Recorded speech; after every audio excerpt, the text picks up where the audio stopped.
3, 2, 1. You ready? You're listening to the Real Pineapple Podcast Network.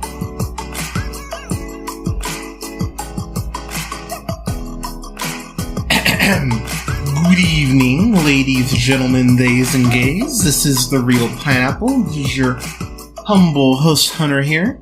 Hope you're having a great night, weekend, whenever you're checking this out. So it took a little longer than I wanted to this year, but typically it does release late January, early February. So I finally have my best of for 2022. Oh my god, I'm so excited to talk about this. So if you follow me on Letterboxd, I want to say I watched about 100 films. Actually, I know it's more than 100 films because I am behind on ranking on my Letterboxd, but I watched a ton of stuff this year, per usual.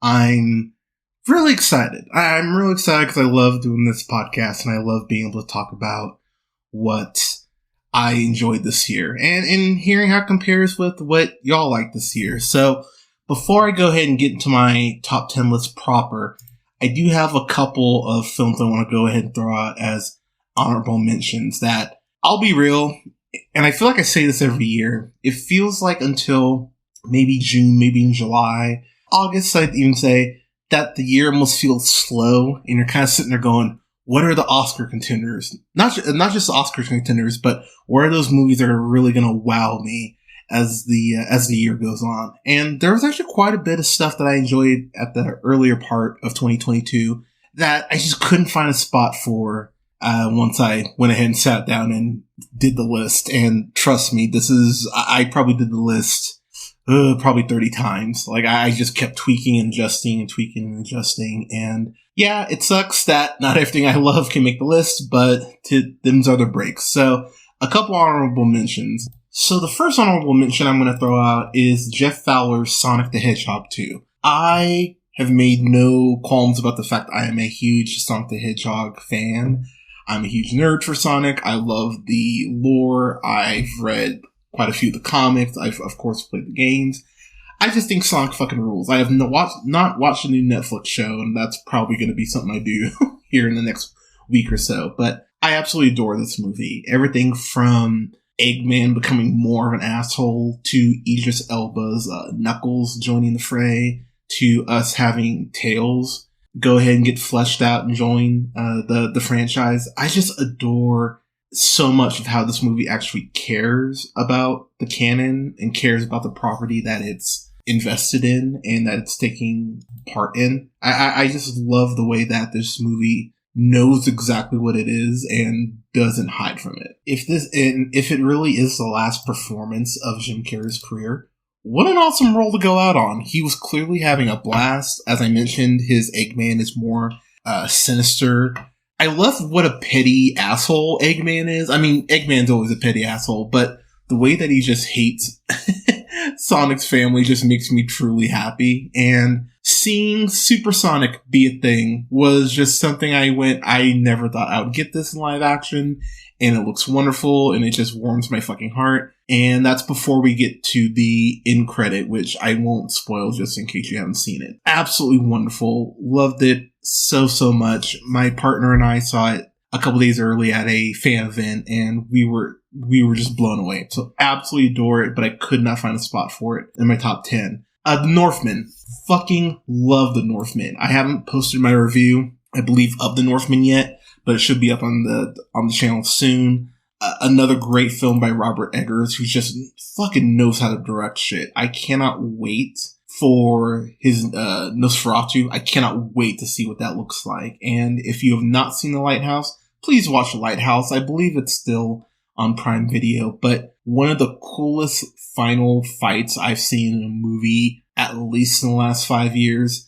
Anya Taylor-Joy, of course, is Anya Taylor-Joy. She's a goddess. She's perfection. She's one of the best actresses in the game, and she delivers an incredible performance. Alexander Skarsgård, first off, props for the shape you got in. Holy crap. But the true Viking anger and fury that he's able to portray in his performance is fucking inspired. Nicole Kidman it might go down as one of the best performances of her career. She's amazing in the movie. And then just the little bit of Ethan Hawke that we do get. Ethan Hawke is always great, but it was just a movie that oh my God, it's so fucking cool. And Willem Dafoe, he's great in this as well. I adore this movie. From cinematography perspective alone, this is something I would teach in a film class. But as far as a epic to keep you engaged and make you go, yeah, this is something I'll be revisiting. Hell yeah, all hail the Northman.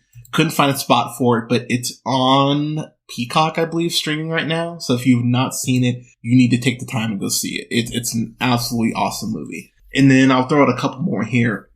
Tar, Cate Blanchett. I love a good rise and fall story, and what Tar has to say about the Me Too movement, what it has to say about the structure of art and how art institutions work, I think is incredibly fascinating and poignant. I think it's a message that does need to be relayed as far as how these structures do need to be torn down to be rebuilt.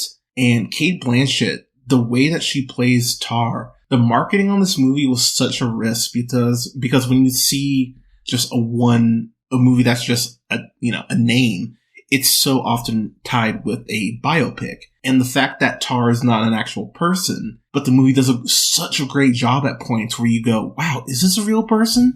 I had to keep reminding myself, I know Cate Blanchett's not playing this based off a real person, but holy crap, does the movie do an incredible job of making you feel like that.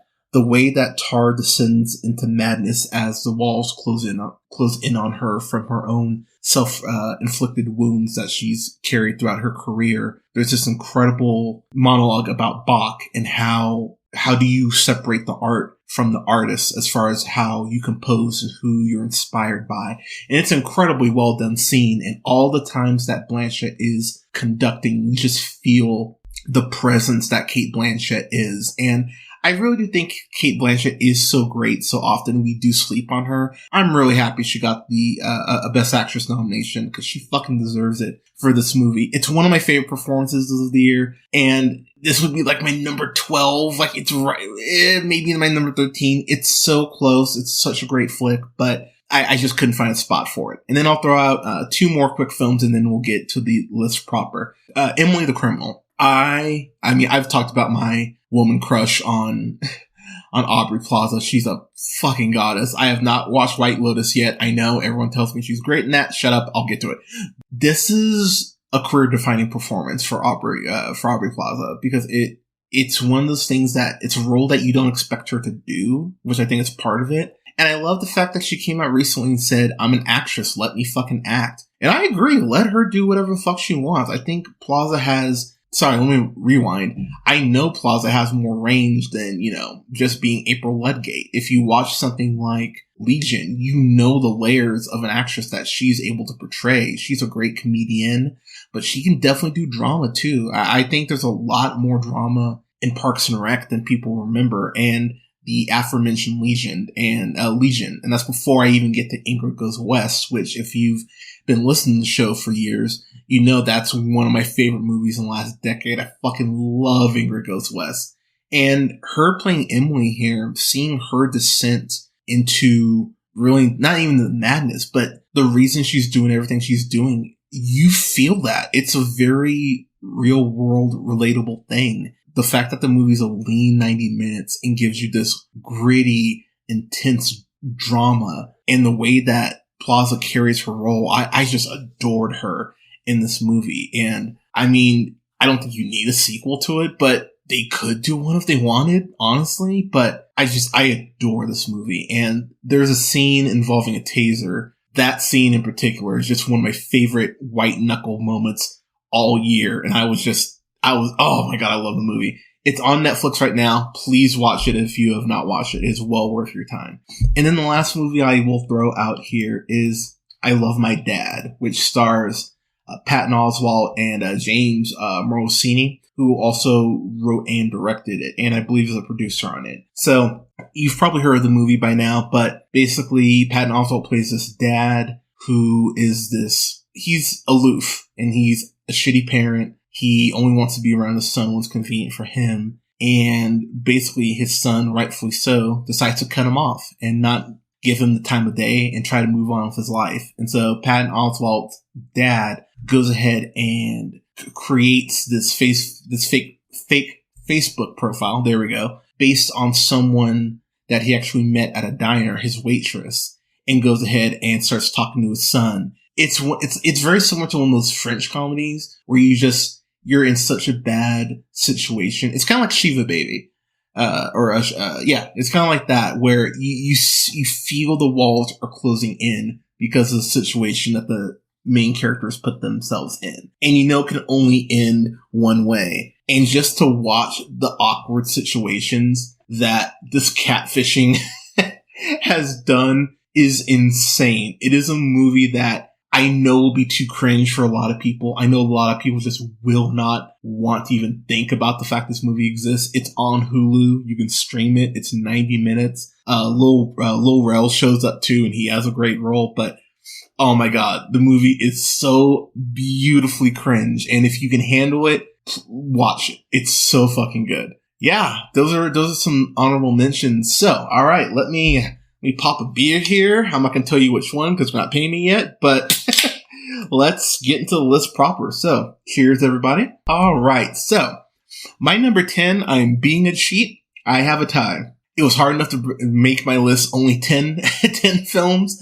So I was sitting there, I'm like, 11 films, tie at 10. I know I use that sheet more often than not, but I don't care. The movie's great, so I'm going to go ahead and keep it. So my number 10, my tie for number 10, is first one's going to be The Fabelmans, which of course is directed by Steven Spielberg. This movie, this is the most I've liked a Spielberg film in a while. Like I think about something like The Post. It's probably the movie I've liked of his the most since The Post, but even thinking back to The Post, I wasn't in love with that movie. I really enjoyed it. It didn't make my top 10 that year. So I would probably say this is my favorite Spielberg film.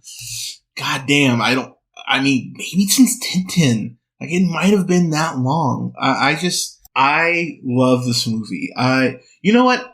I would say since Bridge of Spies. So it's been 7 years. And before that it would be Tintin. So it's been a little while since I've really loved a Spielberg film, and the honesty in which he goes ahead and writes about himself, because it's just semi-biographical, and the way that he turns the lens on himself, the way that you feel, I'm blanking on the son's name. Oh my god, I suck. The way that the son goes ahead and has this incredible love of film. You just feel inspired. That's the best word I can use to describe this. Sammy, there we go, who's played by the amazing Gabriel LaBelle. He crushed this role. But I love this movie. I love the way that I felt like when I used to watch Spielberg for the first time, when I was first getting into film. Like the first time I saw E.T., I remember just thinking, this person has an incredible imagination for film. That was one of my first thoughts as a kid, just the first time I watched that. And having that same feeling as an adult is something I was really happy to see with Spielberg, because while I enjoyed West Side Story and Angel Elford, Baby Driver, he was so bad in it. He was so bad in it, and he's in the film so much that I was distracted, and I just really couldn't enjoy it in the way that a lot of people I know did. This movie is incredible acting across the board, whether it's Michelle Williams, whether it's Paul Dano, who I think was fucking screwed out of a Best Actor nomination, whether it's Judd Hirsch, whether it's Seth Rogen, just everyone in this movie, as the kids say, understood the assignment and absolutely crushed the roles. I love this movie, and it's something I've already pre-ordered for the 4K, because I really want a physical copy of it. I love this movie. And there's this one scene in particular in a high school hallway, and I'll leave it at that, because I really don't want to spoil too much. But that scene in particular is something that I just sat back and went, this is cinema. This is how you're supposed to have people feel when they're watching a film. You're supposed to feel disengaged and inspired and invested in the characters that you're seeing. And there's this incredible scene that Judd Hirsch has about art and how you get addicted to your art. And I love what this movie says. I love the depressing turns that the movie takes. And I love how unapologetically Spielberg it is in this case. While I think that was kind of a problem with something like Lincoln, in here it's a true, it enhances the film, quite frankly. So I adore The Fabelmans. If you've not watched it, please watch The Fabelmans. It is well worth your time. So that's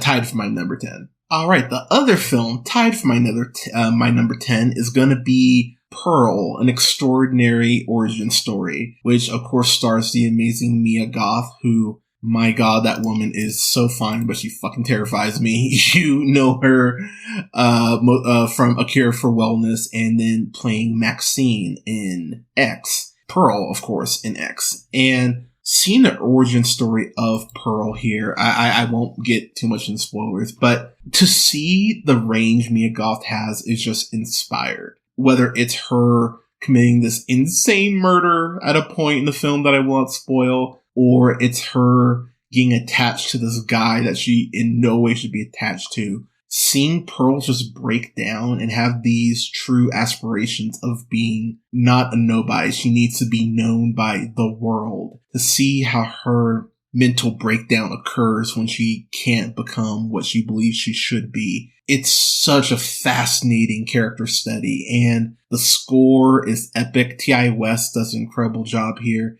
with the direction. Some great scenes of tension. Seeing the alligator for the first time, Peter Pan style. There's great payoff with that. I love this movie so much, and I've talked about the fact I'm not a big horror guy. I don't like being scared, but stuff like this, when horror hits like this and like The Black Phone, you get excited about the genre when you see directors and creators that are so inspired to make shit like this. And the fact we get the third in the trilogy in Maxine this year, I'm excited to see what Maxine's about. So let's fucking go. But absolutely adore this movie. The end credits. Oh my God. Some of the most, to say that will not be seared into my brain for years.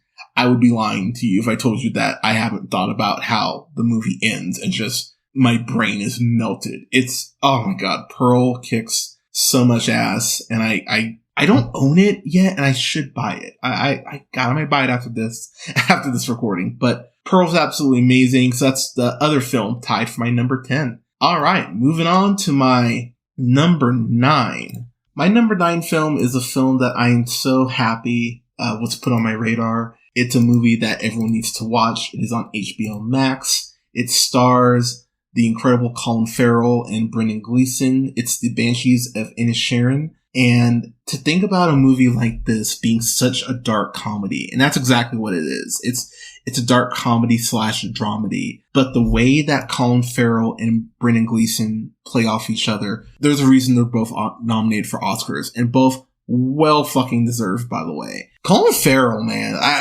Colin Farrell, I know people make jokes about Colin Farrell, being a big old partier and all that shit. But something about Colin Farrell that I think we really forget is how great of a fucking actor he is. I mean, just off the top of my head, you think about like The Lobster. He's great in SWAT even. SWAT is actually really good. I think people sleep on SWAT a bit.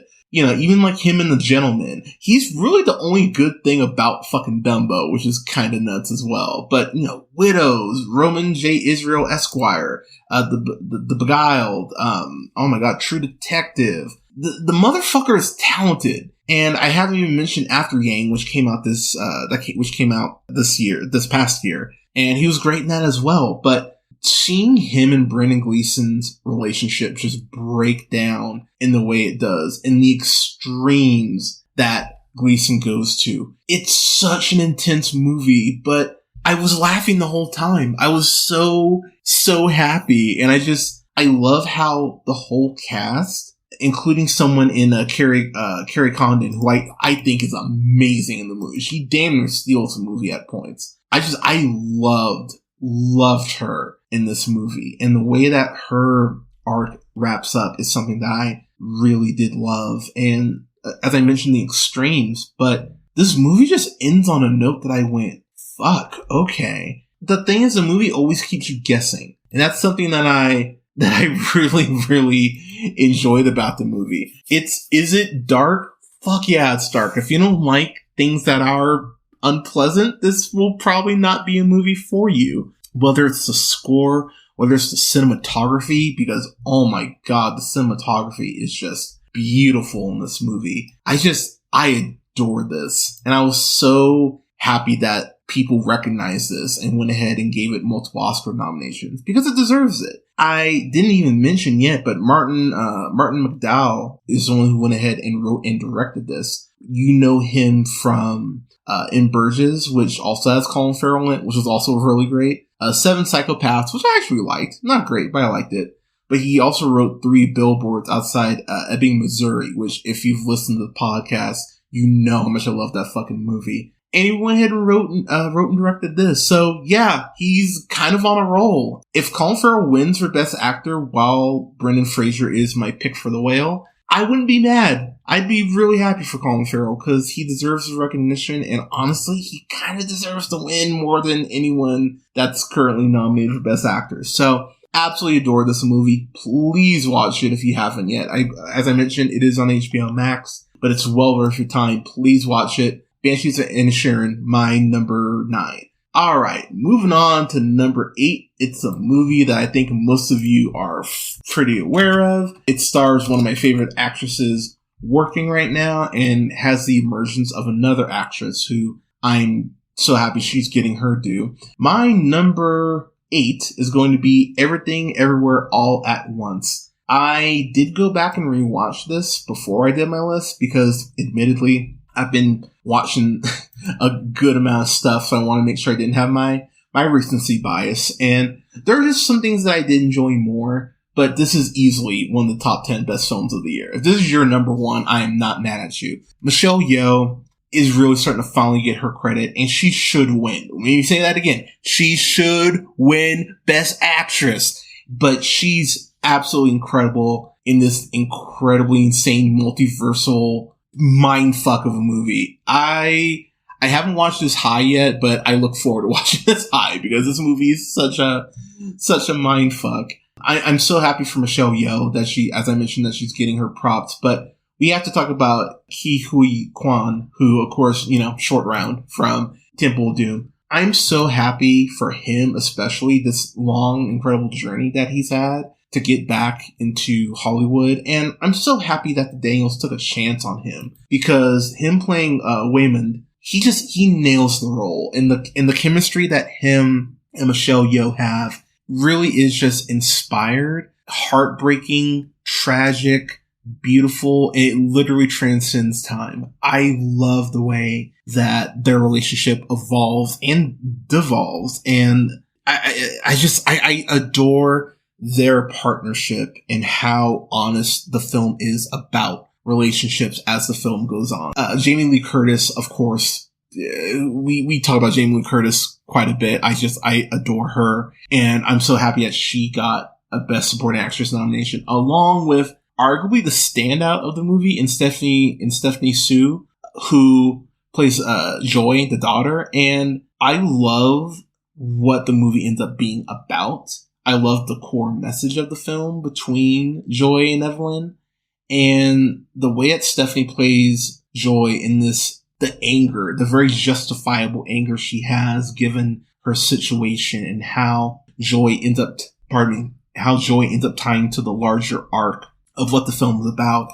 I think it's just perfectly done. And it's a movie that really gave me a lot to think about when I left the theater. I was really happy to go back and rewatch it here about a week ago. There's not a wasted frame in the movie. There's not a wasted fight.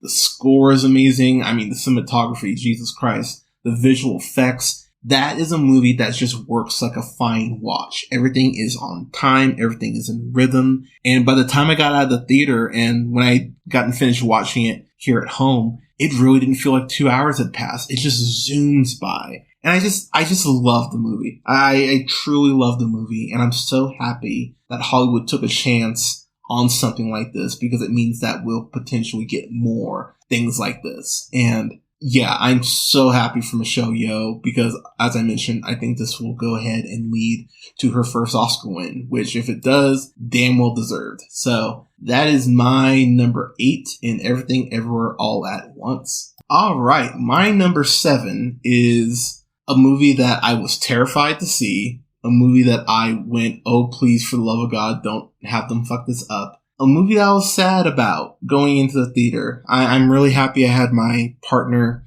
and our friend Jesse with us. Shout out to Jesse. I love you. It's still hard to think about this movie. I just uploaded my review of it for Black History, for our Black Cinema Showcase. So that is on the channel now. If you have not listened to it, check it out. My number 7 film is Black Panther Wakanda Forever, which is written and directed, of course, by Ryan Coogler, as well as Joe Robert Cole. God bless Ryan Coogler, because he had some incredible curveballs thrown at him, which, you know, included Letitia Wright's anti-mask, anti-vaccine bullshit, to losing not just a friend, but a brother in Chadwick Boseman, to having the film pushed back because of Letitia Wright's injuries. It was starting to feel damn near cursed. And I just went, I don't know how Coogler's going to get a good movie out of this. And not only did he get a good movie, he got an excellent movie out, given the circumstances. And a film that is, for me, as good as the first Black Panther. I don't know if it's better. I don't know if I'll ever be able to say this is better than the first Black Panther, because Chadwick's not in it. But what this movie allowed its audience to do is it allowed us to celebrate Chadwick Boseman. It allowed us to celebrate T'Challa. It allowed us to mourn. It allowed us to cry. And it allowed us to celebrate in the way that I knew Letitia Wright was going to be the new Black Panther. I knew it. I knew it had to be Shuri. It makes sense. But Marvel gave themselves kind of a brilliant out in the mid-credit scene that I went, son of a bitch, that's fucking clever. And it means that the legacy of T'Challa will continue. And I'm so happy. I'm so happy that the film was not a failure. I'm so happy that it, for the most part, was critically acclaimed. I don't know how Coogler pulled this off. I cannot stress that enough. M'Baku, Winston Duke. I love Winston Duke so goddamn much, and he is great in a more confidant role as M'Baku. Of course, Queen Angela Bassett as Ramonda, getting some incredible scenes in this movie, including this one that almost opens up the film with the United Nations. That alone is Oscar worthy, and that's before we get to the scene of her that you see teased in the trailer of her talking about how her entire family is gone. She crushes this movie, and everyone had their working shoes on, whether it's Florence Kasumba's Io, who looks like she's going to be the new, where her arc goes. I don't know how many people have seen it, so I'll try to dance away here from spoilers. But whether it's Io, whether it's Dominique Thorne's Riri Williams, who is in the movie just enough to make a presence, have her presence felt, but not enough to overshadow it. I'm really excited for Ironheart. I'm really excited to see where her connections continue to go. Tenoch Huerta as a Namor. Holy shit, you want to talk about Namor? Oh my god, Namor's so badass in this. And the world that he inhabits, the way that's shot, the cinematography in here is top notch. The film looks better than even Black Panther did because of the underwater sequences. It's so varied, it's so vast, the world feels bigger in scope, and it's better developed. I love the way that Okoye is used here and her journey. They haven't come right out and said that she's getting a Disney Plus show, but they've basically come out and said that she's getting her own Disney Plus show. Lupita Nyong'o, who of course is always aces. I love Nakia's arc and where they leave her. And Letitia Wright, credit where it's due, my feelings on her stances aside politically, she brings it to Shuri here. And you feel her grief, and you feel her anger, and you feel where she just feels like a woman who's just lost in this world that has so much access, and yet she just doesn't know how to cope. And there's so many scenes in this movie, whether it's the initial opening sequence involving Namor and his people when we're introduced to them, whether it's this incredible chase scene where people are trying to hunt down Riri Williams, whether it's the initial final fight between Namor and the Black Panther. There's just so many sequences in here that are awe-inspiring. But then there are those moments for the quiet, for you to really bask in the film and feel your emotions and be okay to cry. This film is perfectly paced. It's one of the best paced comic book films I think that's been made, period. I think the pacing is fucking perfect for this movie. A couple surprises that I actually did not expect. I have it lower on the list because I don't know when the next time is going to be that I can watch this. I've watched it a few times. It is just such an emotional roller coaster, and it does just make me cry whenever I watch it. When I saw it in theaters, I was just bawling. I could not stop. So I love this movie, but it's going to be a movie I revisit less than the original Black Panther. But goddamn, Ryan Coogler, sir, if I was wearing a hat, it'd be off to you, sir, because you pulled off this incredible feat that you should be truly proud of. So, Black Panther Wakanda Forever. That is my number 7. Alright, moving on to my number 6. This was a movie I watched later. I actually watched it only about a week ago. And I was shocked at how much I adored this movie. And it was just something that I was truly inspired by. And something that just made me cry and think. It's one of my favorite scores of the year. And the way that it talks about family and the dangers of social media, and as far as how we think about that when we think about how people like us and view us. It's Marcel the Shell with Shoes On, which is directed by Dean Fletcher Camp. And it's such a simple movie. It's a documentary about this show and Jenny Slate, who just... I love me some Jenny Slate. I'm just such a big fan of hers in general. Whether it's her in Everything Everywhere All at Once, Gifted, which if you haven't seen Gifted, watch Gifted. Gifted's really good. But between that and Gifted and On the Rocks, which she's really great in, or I Want You Back, she's a great comedian. I think her stand-up is actually really funny. I thought Stage Fright was really good. And that's before I get to My Blind Brother, which if you have not seen that, you definitely should. She's just a great actress. And the humanity that she brings to Marcel was something I really wasn't expecting. And the more the film goes on and the more you learn about Marcel and how they view the world, it's just one of those things where I just kept sitting back going, I can't believe this keeps hitting me in the feels the way it does. It's very similar to the first time I saw Paddington and just went, this is so charming. I can't understand how this movie keeps pulling all these things off. I adore this movie, and I can't wait to watch it again. And if you have not seen it, please watch it.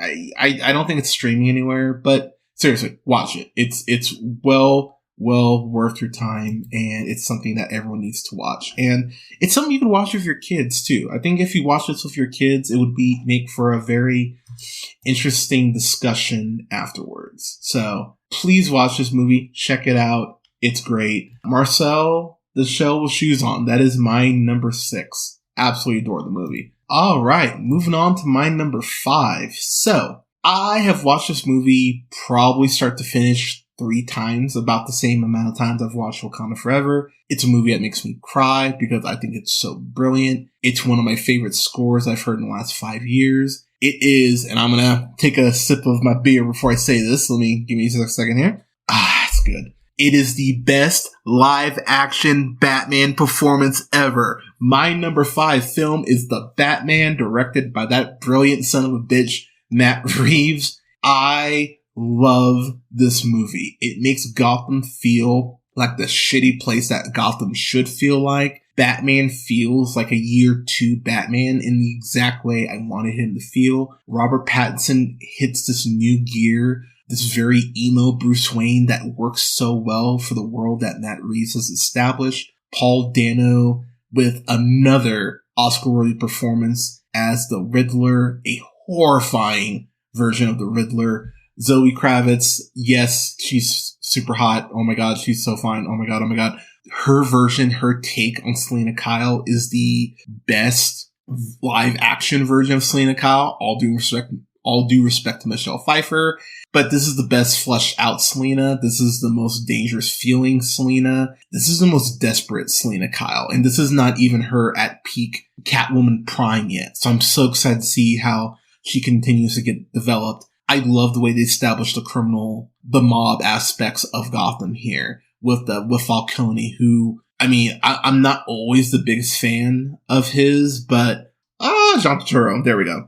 John Turturro as Carmine Falcone absolutely nails Falcone and the sleazy mobster that he's portrayed as in the Batman universe and in the canon.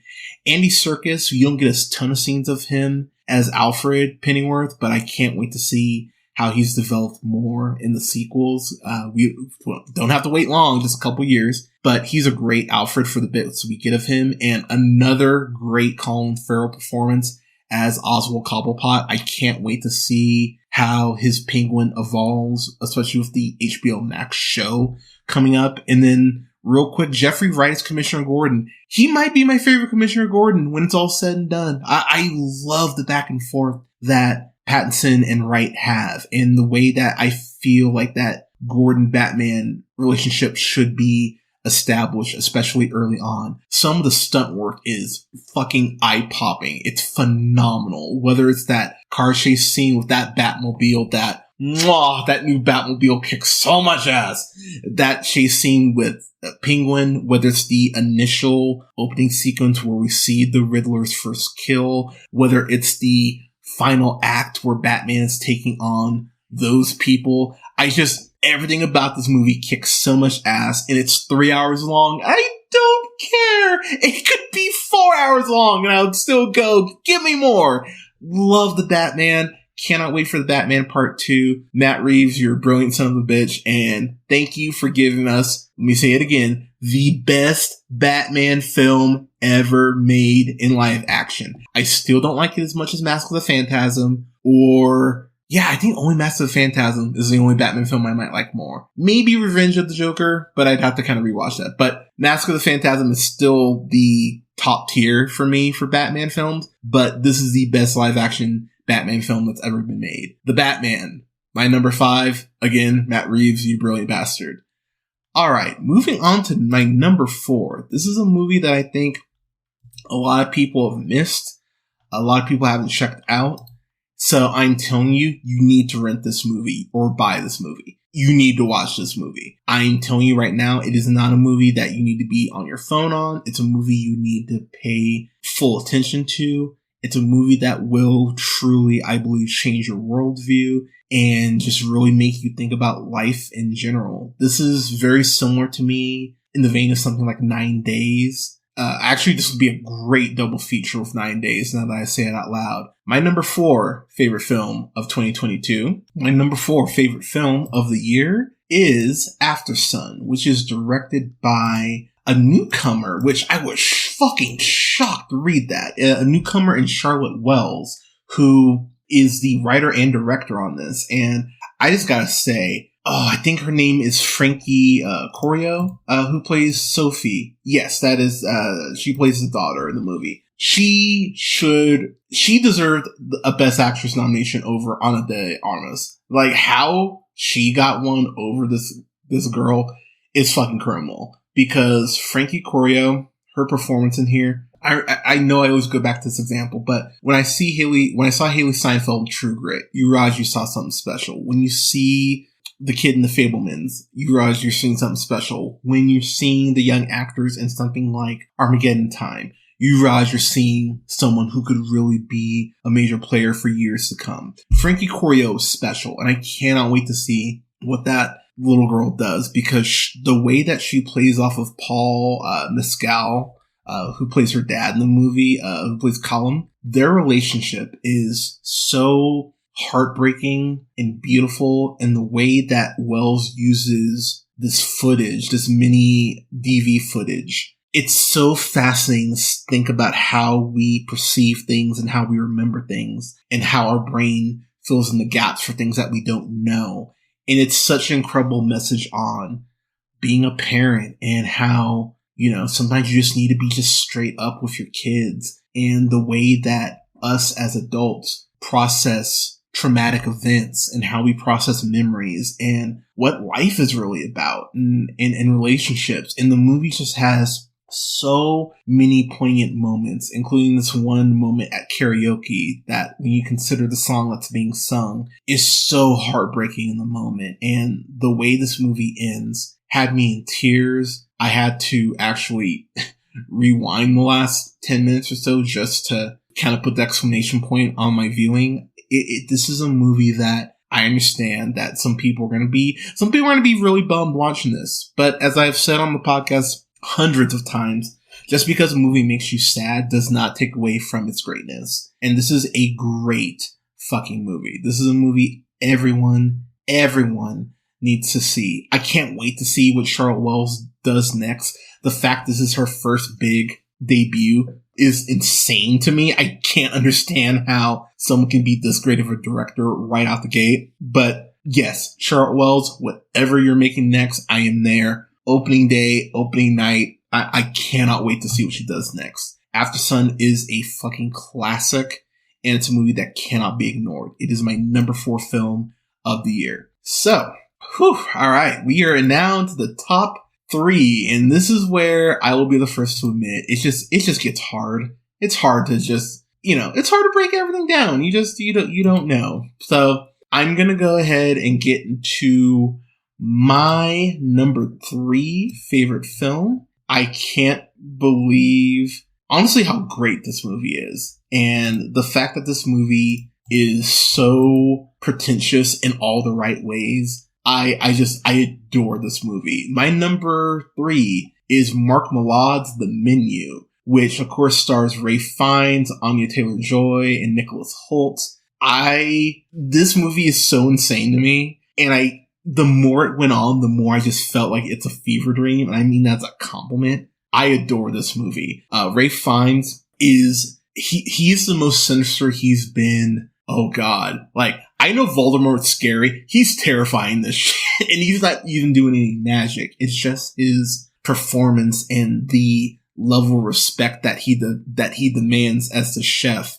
It's so fascinating to see this hierarchy in the kitchen. And for those of you who have worked in a restaurant or have worked in a bar or something like that, you know that there is definitely a hierarchy in the way that people portray themselves and the way that sometimes people are just straight up fake, and the way that this movie goes ahead and talks about being fake and about status and about class. It's so fascinating in the way that's broken down, and the way that Nicholas Holt's Tyler seems like just a fan, like a super fan, admittedly, but a fan of Chef Julian. The way that his relationship breaks down with Anya Taylor-Joy's Margot is so cool, and just the twists and turns that the movie takes. You're just sitting there on the edge of your seat going, what the fuck is happening?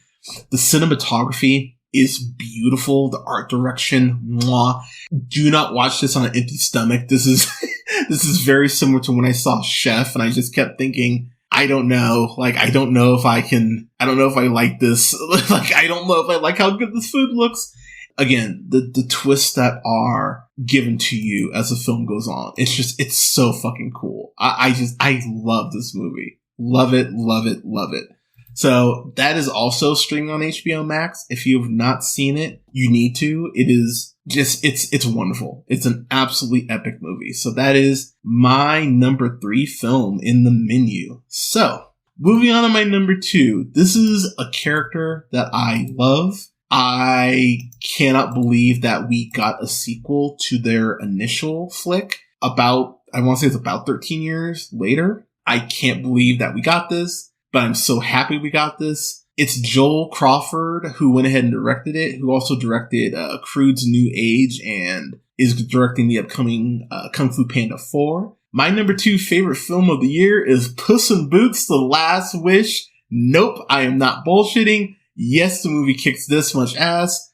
I love this movie. Antonio Banderas, let's talk about him real quick. The fact that Antonio Banderas plays Zorro for 2 movies, and now has played Puss in Boots in 2 solo films, and that's before we get to the Shrek movies. It's so crazy to me that he went ahead and spun playing Zorro into playing a cat version of basically Zorro, and I think I like him more as Puss in Boots than I do with Zorro, which is insane to me and something I never thought that I would say. One thing about this movie in particular is how it really talks about death. And I saw multiple reviewers saying this is the Logan for kids. And, the movie doesn't end with, Puss in Boots' grave on X or anything. But as far as the seriousness and the gravity of this movie, it really makes you feel that Puss's life is in danger because he's on his last life. And the villains in this movie, whether it's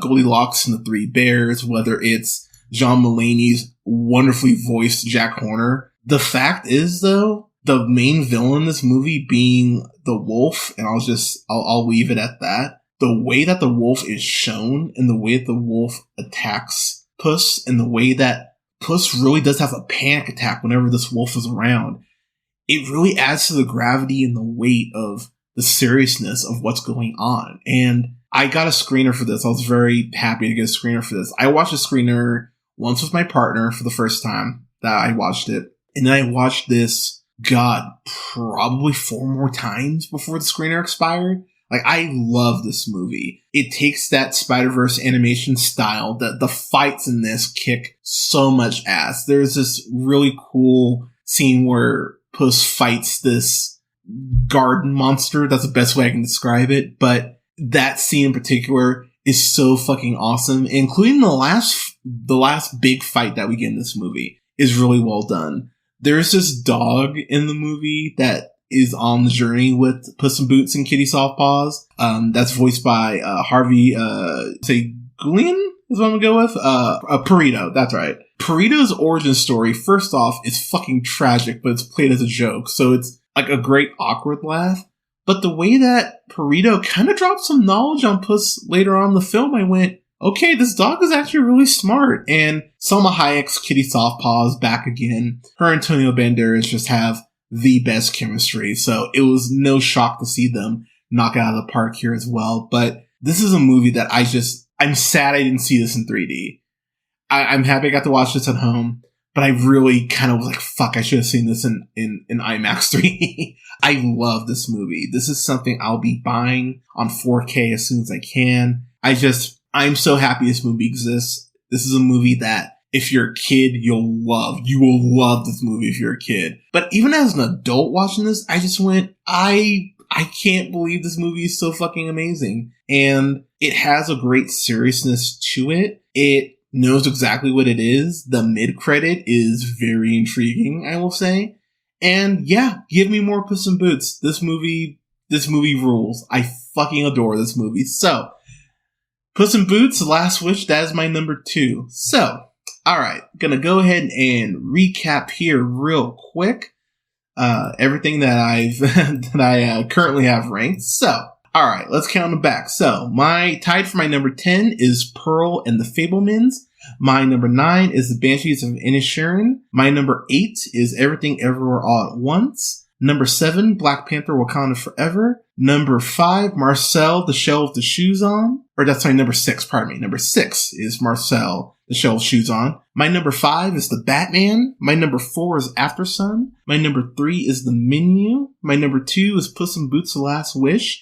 And my number 1 favorite film of the year, ironically enough, is another sequel. It is written and directed by the brilliant Rian Johnson. My number 1 favorite film is Glass Onion, a Knives Out mystery. My fucking God. I saw this with my partner in November when it had its 1-week theatrical release. Seriously, Netflix, what the fuck are you doing only giving this a 1-week theatrical release, you dum-dums?